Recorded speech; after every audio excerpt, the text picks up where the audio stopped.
If you like what I make and want to help out the channel, make sure you subscribe to it, turn on notifications, leave a like on the video below, and comment as well. Thanks for your support, guys. Hey there YouTube, welcome back to the Gecko. Another day, another video for you guys. And a couple of quick updates before we start. Number one, I've been traveling like crazy for work. I actually got zeroed today on the smaller account because I was mid-work stuff and I wasn't paying attention to the phone. It happens though, that's life. So this video is also like a one-take recording. Unfortunately, I didn't have the time to edit something proper, but I do have something of the same sort to edit in the near future. So what this video is, as you guys saw by the title, it's all about how you guys should pick your gear. Now, I'm not going to tell you what gear to pick. I'm not going to tell you which one's the best. I'll have another video for that telling you which sets are the best, free to play and pay to play. So stay tuned for that. This video is not about that. This video is about having you learn how you should decide how to get whichever gear you need. Now, to say, well, I'll just get the best possible is just ridiculous because honestly, all due respect, the best possible is something no one can afford. Well, most of you cannot afford. Let's put it this way. This is the best of all you can get, the best thing you can get. Obviously, the full set. Most of you cannot afford it. It is what it is. I can't afford it either, okay? So let's talk about that. Leave that to the side. What I want to show you guys is how I categorize the gear and how I looked at gear when I started making my own. So of course you have the number one part, which is the first half of this video. It's all about free-to-play gear, and there's two kinds of free-to-play gear. First one is the must-have free-to-play gear, and the second one is the I can choose whatever free-to-play gear I want based on what I want to be. So the biggest example I have for you guys is for the first part of what I said is the lunar flutes and the sentinel circlets. These are must items. You must have 3 golds of these and these because that's how you reduce your construction and your research by a significant margin. These are just must have, okay? Other must have items that are free to play, there are a few of them like the Griffins Talon, which yes, it is a free to play. It is a free to play. You just gotta keep hitting the griffins again and again. This is a must-have as well because of construction speed, army capacity, gold production. This is a great offhand. In terms of what you should have as free-to-play, I think you should always have is, of course, construction speed 10%, free-to-play, Noceros, and there's a few others, you know, like you can have this for gold production. You can have a couple, there's another few helmets. We're not going to go into too much detail, but the important gear, which I will go into more detail in the video where I describe every set of gear, is the gear that reduces your production, reduces your wait time on almost anything for free essentially. Something like the Noceros armor is a little bit difficult because it requires a vial, okay? So this would categorize as a pay-to-play, semi-must-have, semi-not really, depends if you have the vial or not. Now, the second part is, of course, what I was saying about gear that you can decide to have. For example, free-to-play gear that you can decide to have, that is a very common one, especially if you're looking to go cavalry, is perhaps the free-to-play Garg helmet, which gives you a lot of cavalry boosts. Or, just as another random example, we can go pick any of these guys. You could go with this guy right here early on for infantry trap attack. There's a bunch of others. This guy is pretty good. The Devil Visage is also very good for army defense and wall defense, in case that's what you're going for. So there's a lot of free-to-play gear, which, like the Death Gazer, again, army defense, wall defense, trap attack, very good for defense in general, if that's what you want to be. If you want to be a more offensive player, you're gonna go with something like the Bloodstained helmet, you know, and something like that. You might even go, let's say, with an armor right here, a free-to-play armor. Let's go find one really quickly. You could use any of these bad boys right here. This guy, free-to-play. You could get this guy, infantry attack, infantry, and wall boost, okay? So this type of gear are things that you need to decide based on what you want to be. If you want to be more heavy towards infantry, you're probably going to want this guy. You're probably going to want it.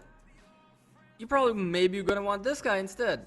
Although it's infantry a little bit low, but army attack and cavalry and infantry defense, maybe this is what you'll go for instead of this.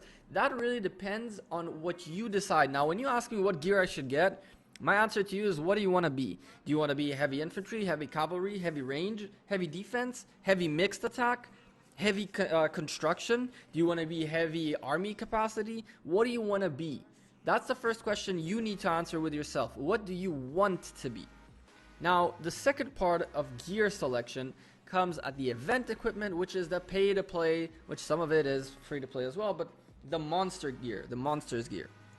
So in pay to play, there are two types of gear that you can look into when you're building an account.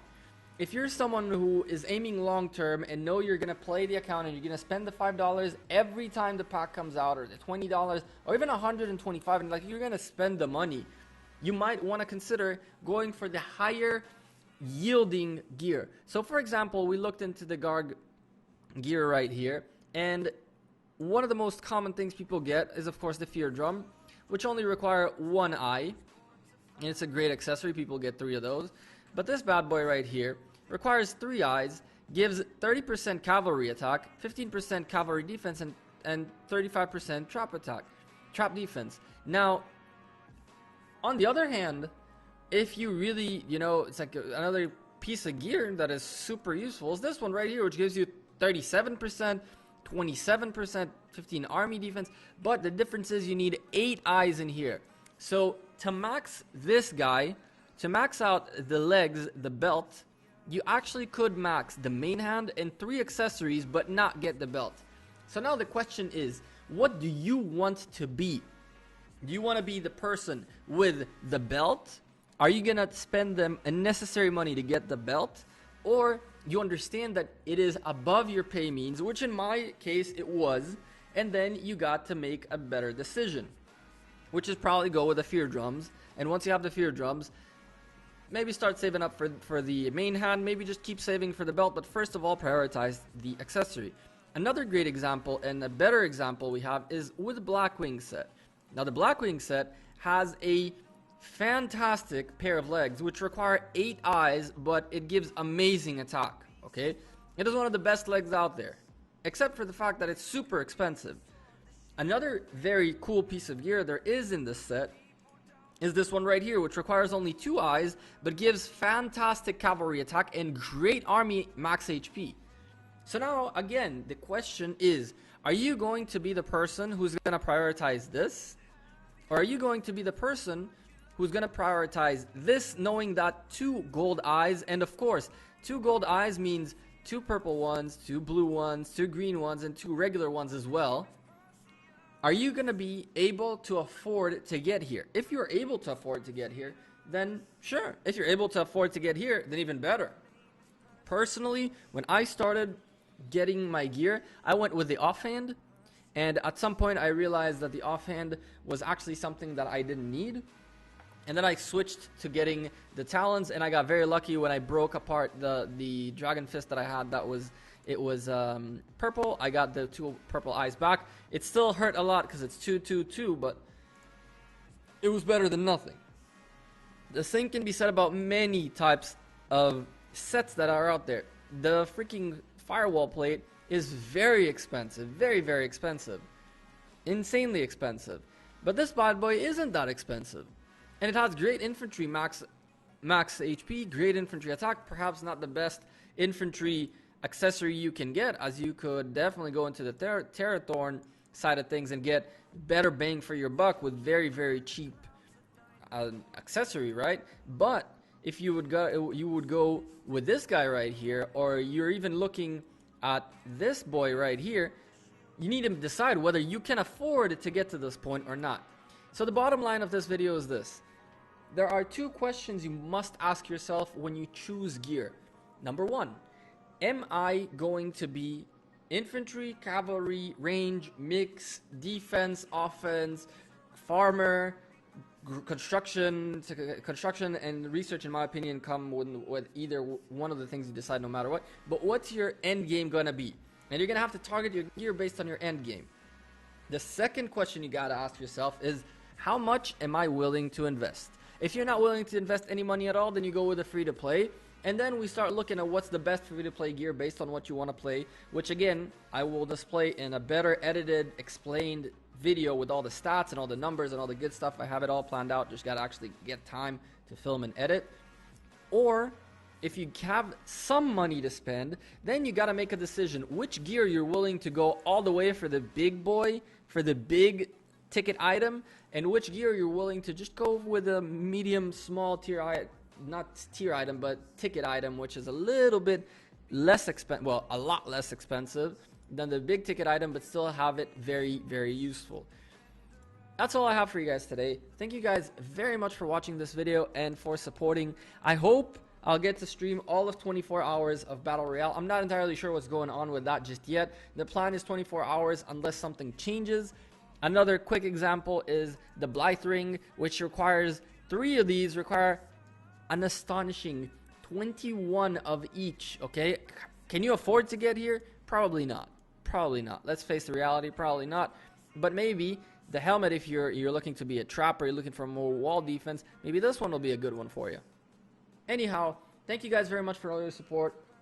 I'll be back with probably better content in my opinion, more edited stuff, hopefully within the next week or 2. It just depends on if whether or not work will kill me or not. So far it's been just a nightmare. I've been coming home, sleeping, waking up, going to work again. It's just one of those situations in life where you can't do anything about it. But you guys still support me. I've seen great feedback to the last video, and I hope you guys like this one as well. Until the next time, I'm the Gecko. I'm out of here, and I apologize for how long this video is. They usually aren't this long, but it just happened. Cheers, guys.